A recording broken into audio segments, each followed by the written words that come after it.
Ganito pala gumawa ng puso.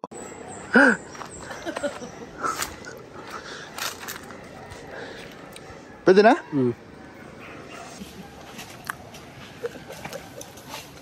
Sarap.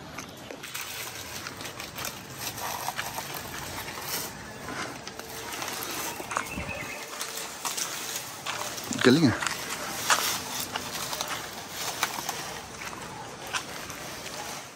Ngayon pa lang, sasabihin ko na, maliit na puso lang ang mga magagawa. Kasi nasa lilim itong puno at syempre hirap lumaki, pati mga dahon. Pero ayos lang kasi yung liit ay pwedeng bawiin sa dami.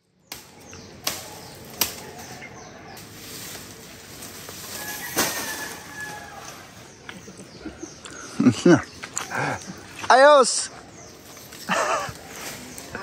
Hindi siya masyadong nataan. Ano, gagawin ng puso to? Oo.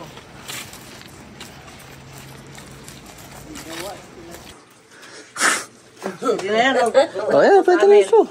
Ano? Ay! Maliliit ba yan? Ayan, ipinoporma lang ni na Ate Narda, Ate Lorna, Ate Elena ang mga puso sa pamilyar na hugis, hugis diamond. At sa corner ng diamond na yan ay dapat may butas. Diyan isusuksok ang bigas. Pagkasuksok ng bigas ay isasaing. May puwit dito. Ah, yun! Dito. Yan. lalagay. Yung bigas. Yung Ayan, kaya Ate Narda malaki. malaki, hindi pa yan tapos. Ah, ito malaki. Pusok ko ilo ang drain. Bukas na ulit. Bukas na.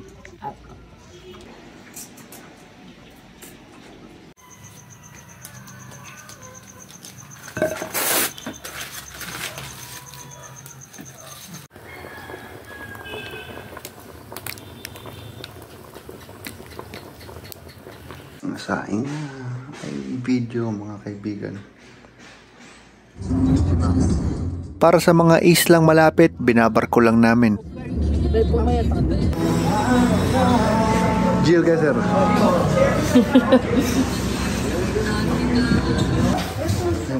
Iba-iba ang sizes, pero lahat hitik. At yun nga, madami.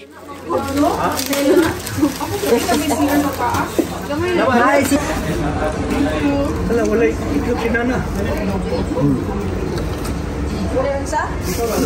Ada pa de. You can look at my plate.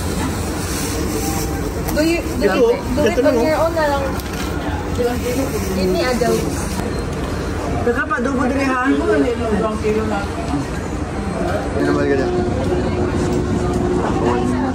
Nag-set up pa si Charlene ng tindahan niya. Meron siyang tindang cold brew coffee. Nakabili ng kape. Tao po. Pero meron po kayong kape. Anong order doon? Cold brew po.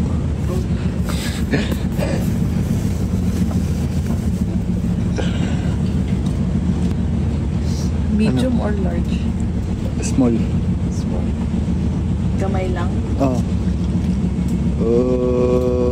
Okay. Ay, tinitik mo ni ate.